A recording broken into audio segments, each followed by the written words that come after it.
नमस्कार, न्यूज मंच देख रहे हैं आप और मैं हूं विशाल वैभव। बीपीएससी मामले पर जो है बिहार सरकार मंत्री विजय चौधरी ने बड़ा बयान दिया है और कहा है कि जो है मुख्य सचिव से बात होना ये कहीं ना कहीं सरकार की एक पहल है। और साथ ही जो है उन्होंने कहा कि सरकार किसी भी अल्टीमेटम से नहीं डरती है और ना ही कोई अल्टीमेटम की अहमियत है। सरकार सिर्फ जनता के हित में काम करती है और जो भी जिस हित के लिए जो फैसले लिए जाएंगे वो सरकार फैसला लेती है।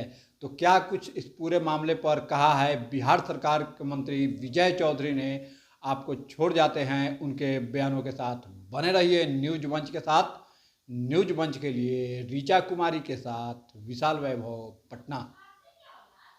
कई डॉक्यूमेंट जो है मुख्य सचिव के पास हमने पेश किया है। का आपको कॉपी ले लीजिए, आप समझ लीजिए, अगर आपको लगता है वैलिड तो आप हमको भी दीजिएगा, हम भी बात करेंगे। लेकिन हमको जो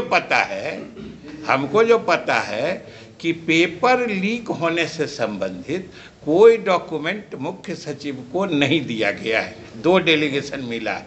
मंत्री जी, सवाल ये है कि छात्र सड़क पर हैं, आज सरकार भी समझ रही है, लोग भी देख रहे हैं। आखिर उन छात्रों से सरकार की तरफ से पहल क्यों नहीं हो रही है कि उनको कन्विंस करके उस अनशन को, धरना को खत्म कराया जाए और उनको पढ़ने के लिए कहा जाए।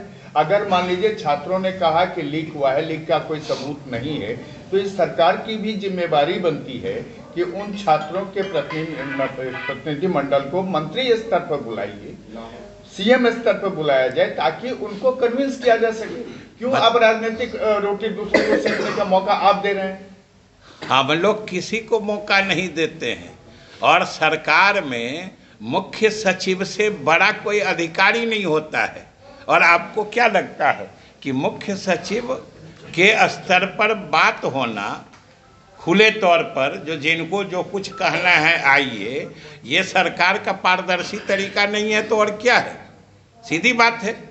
और अगर हम तो आपको भी निमंत्रण देते हैं, आप भी अपनी जिम्मेदारी समझिए, आप कन्विंस होइए कि पेपर लीक हुआ है।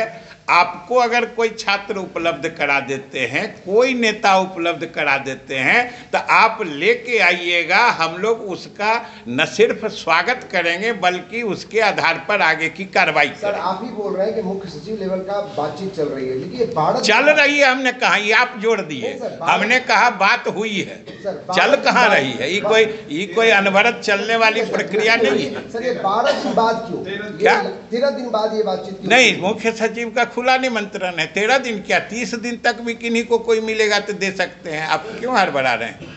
सर, 600 अभ्यर्थियों पर जो एफआईआर 600 अभ्यर्थियों पर अब एफआईआर वाला बात कानूनी पक्ष तो पुलिस और अधिकारी देख रहे हैं, उसको देखेंगे और हमेशा छात्रों के हित में जो भी उदारता पूर्वक उस पर विचार हो सकता है वो किया जाएगा। पर जो लाठीचार्ज एक सेंटर पे वही रहेगा सर। 4 जनवरी को जो री एग्जाम होने वाला एक सेंटर पे बापू परीक्षा केंद्र पर उस पर रहेगा। नहीं, वो तो आपको कमीशन बताएंगे ना। हम लोग कमीशन स्वतंत्र है, कमीशन को सिर्फ वैकेंसी सरकार देती है, बाकी एग्जाम लेना देना ये निर्णय वो करते हैं। ये तो चूंकि छात्र हमारे भविष्य हैं, हमारे समाज के सबसे संवेदनशील वर्ग हैं, इसलिए उनके तरफ से सरकार सोचती है, वरना कमीशन तो स्वतंत्रता से काम करता है। 24 की बात हो गई, लेकिन 25 में आप लोग का भी एग्जाम है। क्या छात्र कह रहे हैं कि 2025 में आप लोग का एग्जाम है? 24 में तो हम लोग का एग्जाम हो गया, 25 में आप लोग का ये आपको नहीं पता है कि ये छात्रों को हम लोगों को स्मारित करने से पहले हम लोग पिछले 4.5 साल से जान रहे हैं कि 25 में हमारा इम्तिहान है और हम लोग उसकी पूरी तैयारी कर लिए हैं। और उसमें न हम लोग पेपर लीक होने देंगे, सारे हमारी तैयारी उस चुनाव में प्रदर्शित करेंगे और उसमें रिकॉर्ड मतों से विजय होंगे। लेकिन मंत्री जी, एक सवाल है कि छात्र ये नहीं कह रहे हैं कि पेपर लीक हुआ है, छात्र ये कह रहे हैं। हम आपसे ये समझना चाहते हैं तो बापू सभागार में हंगामा किस लिए? बापू परीक्षा के हम इस फिर आप आगे क्यों बढ़ रहे हैं?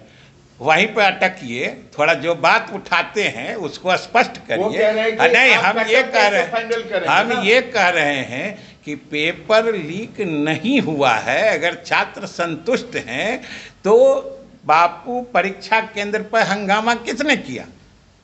चुप क्यों हो गए?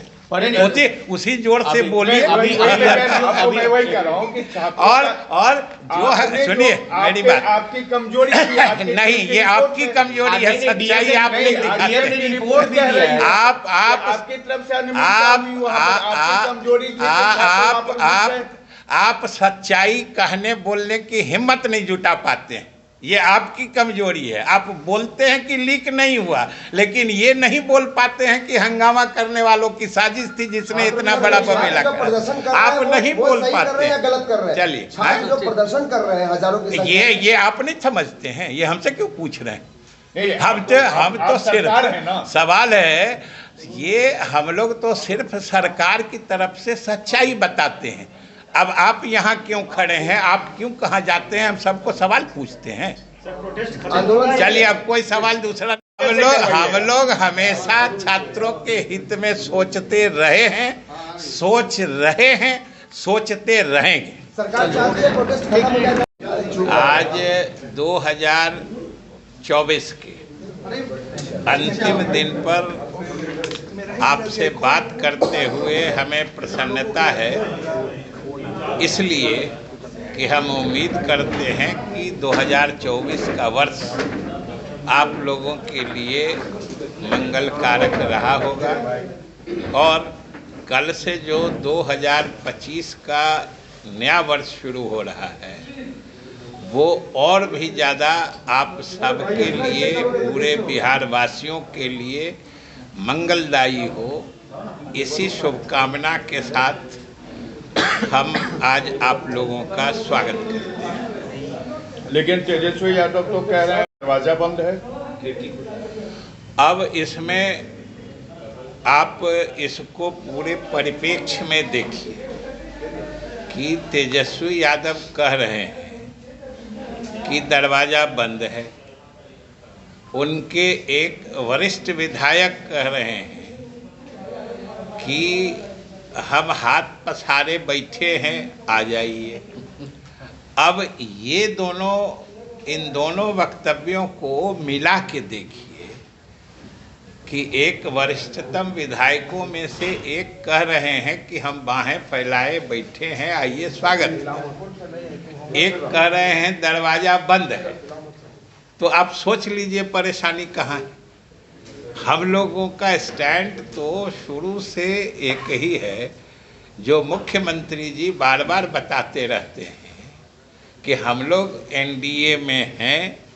एनडीए दिनों दिन और अधिक मजबूती की ही तरफ बढ़ रही है और आने वाले दिनों में भी, और ख़ास तौर से 2025 के चुनाव के परिप्रेक्ष्य में हम लोग एनडीए के रूप में नीतीश कुमार के नेतृत्व में चुनाव लड़ेंगे। सर, एक सवाल ये तो शुरू से, इसमें तो कोई परिवर्तन नहीं है।